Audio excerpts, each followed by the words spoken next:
Imagine you were sitting out on the sun deck of like a luxury cruise ship. You're just looking out at the ocean. Sounds pretty nice right about now. Right. And you're wearing this sleek pair of headphones. But here's the thing, without you even touching a single dial or, opening an app, the tempo of the music you're listening to just automatically slows down. Yeah, completely syncing up with you. Exactly. It perfectly syncs to the exact moment your brain slips into this state of deep relaxation. Or, okay, picture a completely different scenario. You walk into a really high-stakes corporate boardroom. A little more stressful than the cruise ship. Just a bit, yeah. You're wearing these stylish glasses, and the second your focus starts to drift during, a really dry financial presentation, the lenses just gently tint. Just enough to physically nudge your attention back into the zone. Yeah. And today, we're taking a deep dive into exactly this, the booming world of brainwave technologies. Which is just, honestly, it's fascinating. It really is. Specifically, we are looking at consumer-grade brain-computer interfaces, or BCIs, and quantitative EEG. Right, because this technology has totally escaped the medical lab. It's out in the wild now. It is. So whether you are looking to hack your own productivity for work, or you're planning a vacation and you want to, engineer the perfect sleep cycle to beat jet lag. Or if you're just intensely curious about the future of how humans interact with computers. Exactly. You are going to leave this deep dive with a completely new understanding of your own mind. Yeah, because we are looking at a massive paradigm shift here. We're moving from a world where we have to, manually tell our devices what we want to a world where they just anticipate it. Right, based entirely on our raw neural activity. So let's start with the basics. Sure. So most of us who track this space, we already know the basic biological frequency bands, right? Like the different brain waves. Exactly. Yeah. We know about the really slow delta waves that dominate when you're in deep sleep. And then you've got the rapid high-frequency beta and gamma waves. Which is when you're, intensely concentrating or solving complex problems. Right. But what has fundamentally changed over the last few years isn't human biology. I mean, our brains are the same. It's the translation layer. Because traditionally, if you wanted to get any meaningful data out of those brainwaves, you couldn't just put on glasses. No. You had to sit in a clinic. You had to have a dozen wet electrodes physically glued to your scalp. Wow, yeah. And then some neurologist had to interpret this chaotic printout of raw electrical voltage. Exactly. But now we have algorithms handling that translation in real time. Okay, so how does that work? Well, that transition from raw electroencephalography, so EEG, to quantitative EEG or key EEG, that's the crucial first step. Yeah. Because raw electrical data is just incredibly noisy. It's messy. Right. What modern consumer devices do is they apply these really complex mathematical algorithms, things like fast Fourier transform. That's intense. It is, yeah. But basically, it instantly breaks down that chaotic wave into its core frequencies.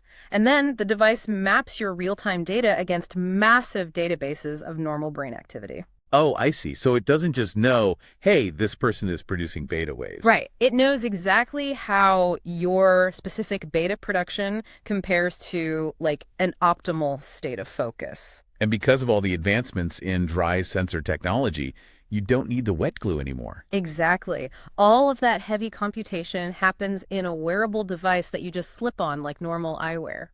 Which brings us right back to those tinting glasses in the boardroom. Yeah, the Narbis smart glasses are such a perfect example of this. Because they don't need an external screen or some clunky app on your phone to give you feedback, right? No, not at all. They just use these dry sensors located right on the arms of the glasses and also right behind your ears. And they run a specialized algorithm that I think was originally developed by NASA. Yeah, NASA developed it to track their pilots' attention spans. That is wild. It is. And the feedback mechanism is just so elegant because it operates purely on passive biofeedback. Meaning you don't have to think about it.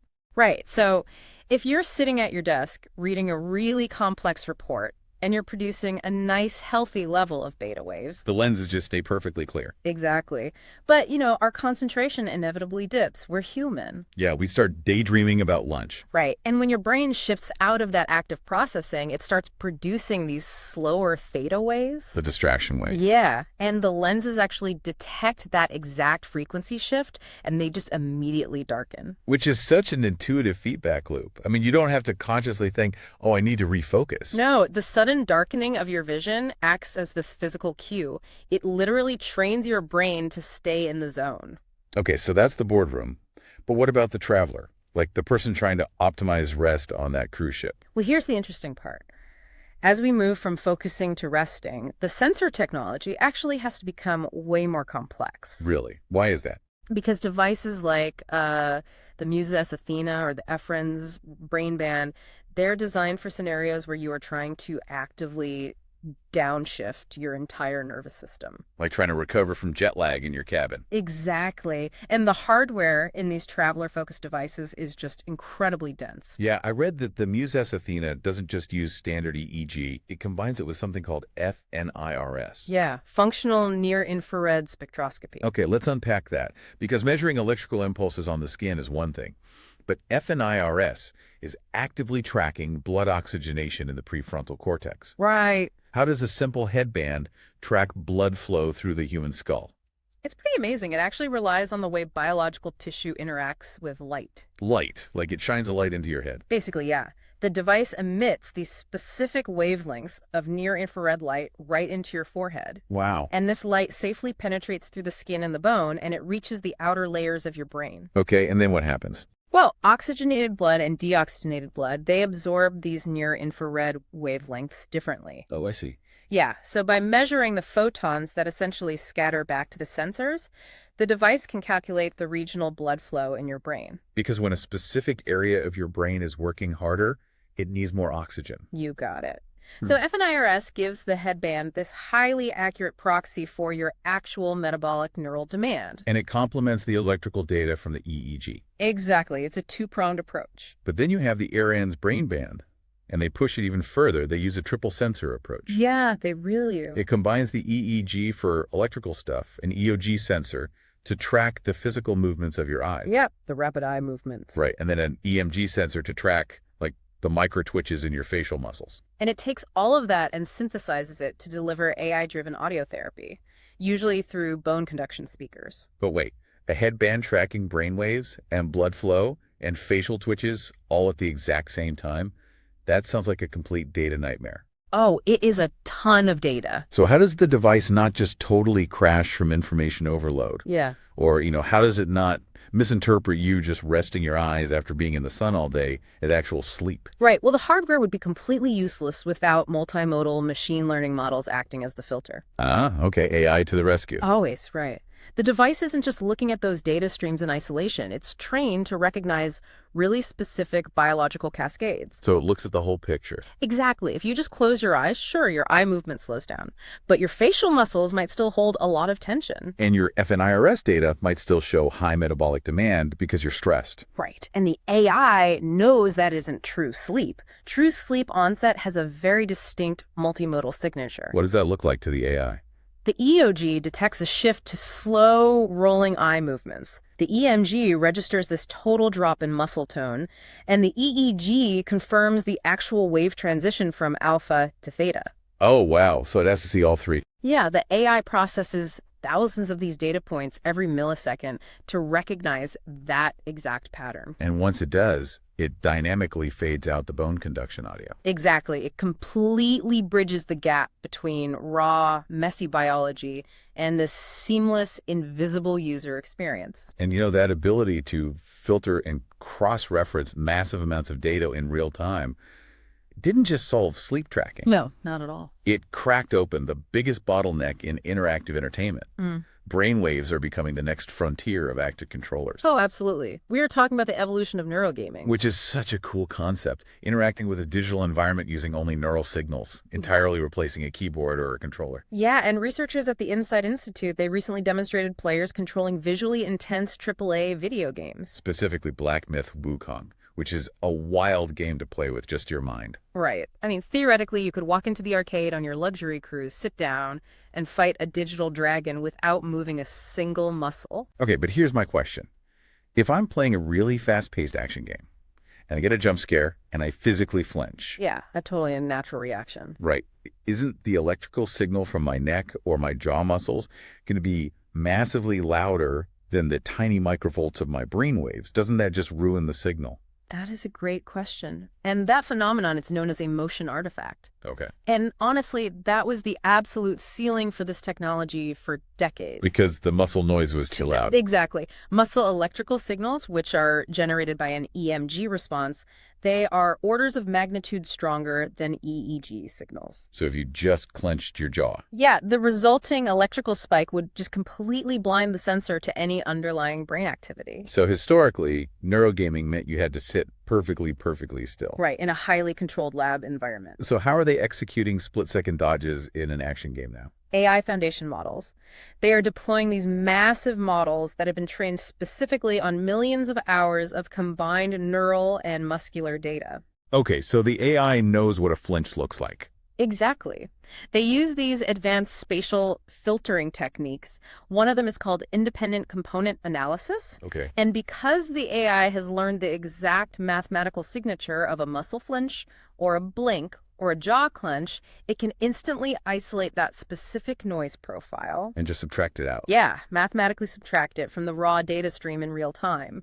It untangles the loud muscular noise from the quiet cognitive signal. Turning all those chaotic brainwaves into crisp digital commands in milliseconds. It's incredible. And brands are actually heavily leveraging this filtered data for experiential marketing, too. Right, like companies like MindPlay. They're taking neural tracking into real-world environments. Yeah, they partnered with the travel company Contiki To measure the actual neural impact of a vacation. Literally proving neurologically that travel is good for your brain. which is just brilliant marketing. They also worked with CleanCo, which makes non-alcoholic beverages. Oh, right, to quantify the neural signature of the quote-unquote buzz a consumer feels when drinking their mocktails. Exactly. They are literally quantifying subjective human experiences. Because when you can accurately measure someone's exact level of pleasure or engagement in real time, you unlock this concept of deep flow. Yes, deep flow.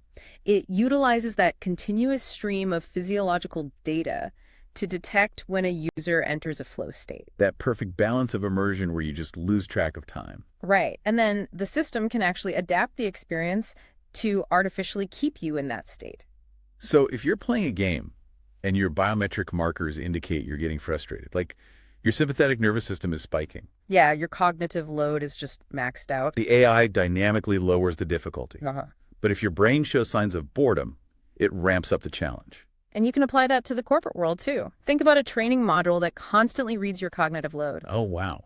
So it speeds up the video when your brain registers immediate comprehension. Exactly, but then it automatically pauses and maybe offers a simpler analogy the second your neural profile indicates confusion. That is wild. Yeah. It creates this perfectly tailored environment that just constantly shifts to keep you engaged. No anxiety, no boredom. Yeah. But you know, filtering out that muscle noise didn't just unlock video games and corporate training. Right. It solved a major medical roadblock. It solved the exact roadblock neurologists have faced for years when trying to interpret the brain waves of stroke survivors or people with severe physical impairments. Which is amazing to think about.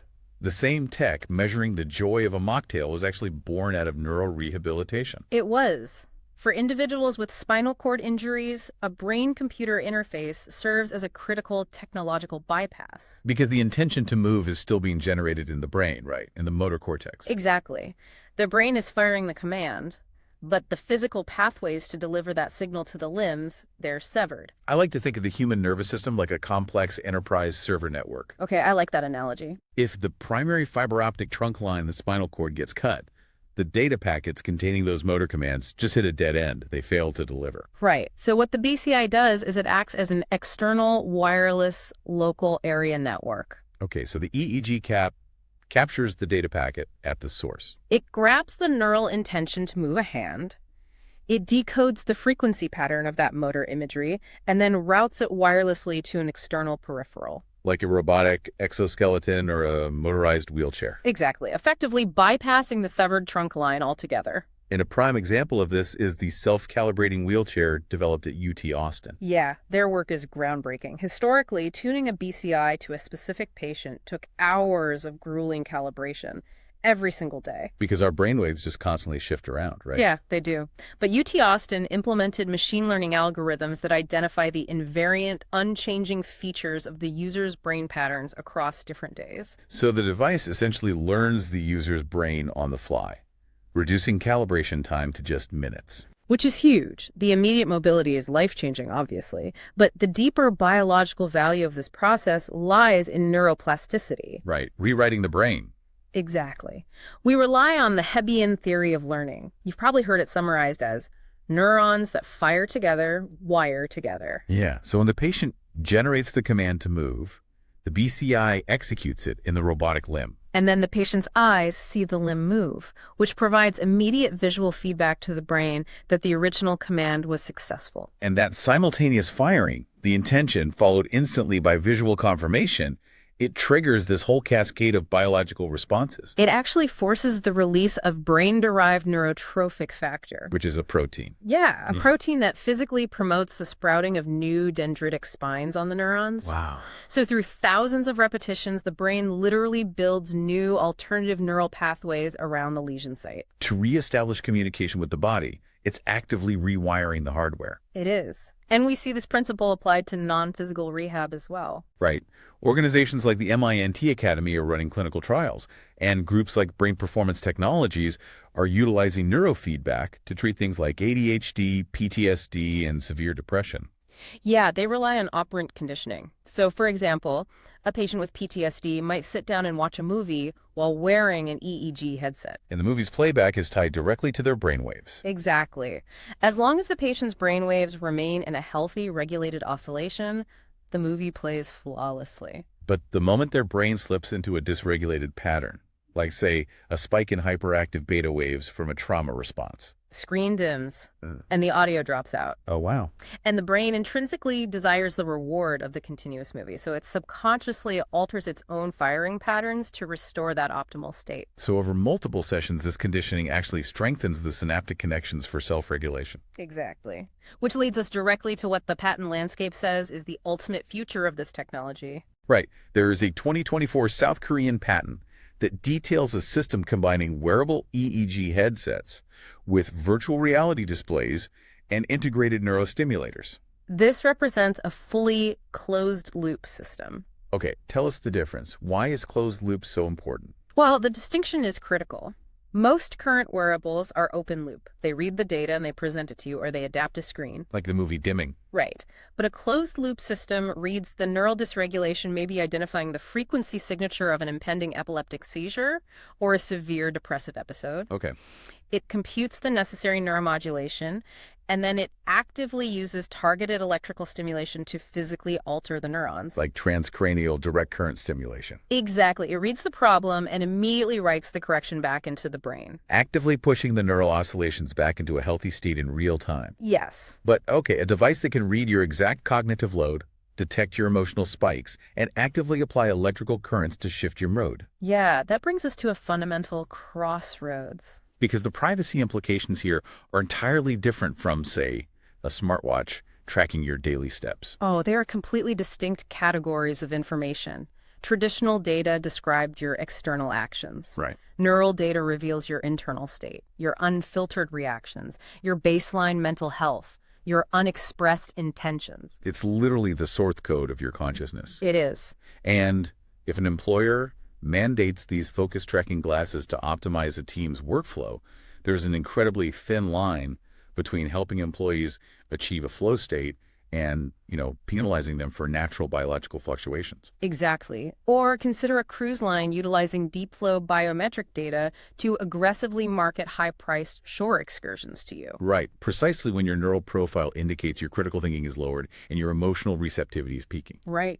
Who controls the sovereignty of that biological data? It's terrifying. Lawmakers must be scrambling. They are. We are seeing early legislative moves, like recent amendments to the California Consumer Privacy Act. Okay, what do those do? They specifically categorize neural data as highly sensitive, protected biometric information.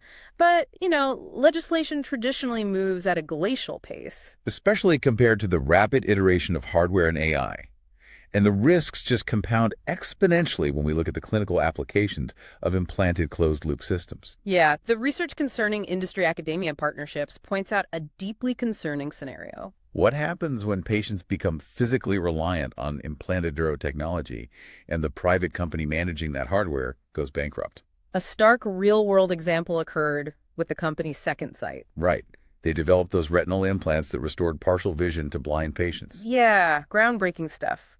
However, when the company underwent severe financial restructuring, those patients were left completely stranded. Which is horrifying.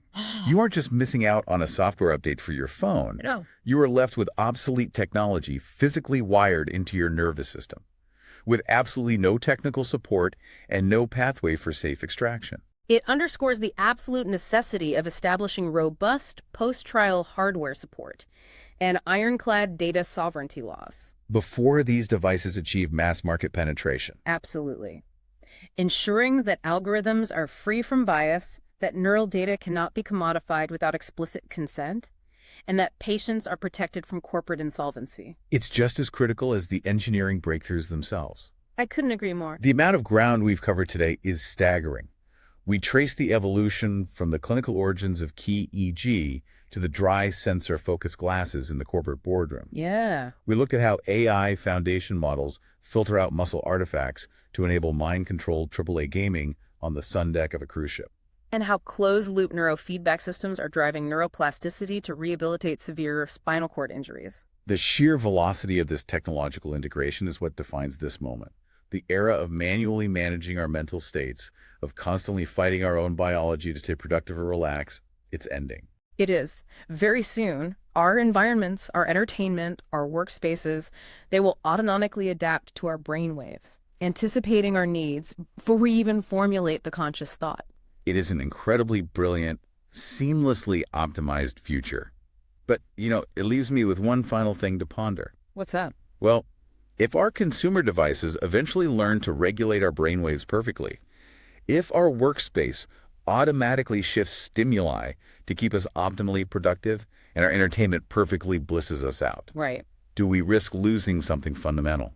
If we eliminate all the friction, do we risk losing the messy, unregulated human emotions, the boredom, the acute stressors that have historically driven human creativity, resilience, and personal growth? Wow. That is the ultimate question we will have to answer as we wire ourselves ever closer to the machine. Think about that the next time you slip on a pair of headphones. Thanks for taking this deep dive with us.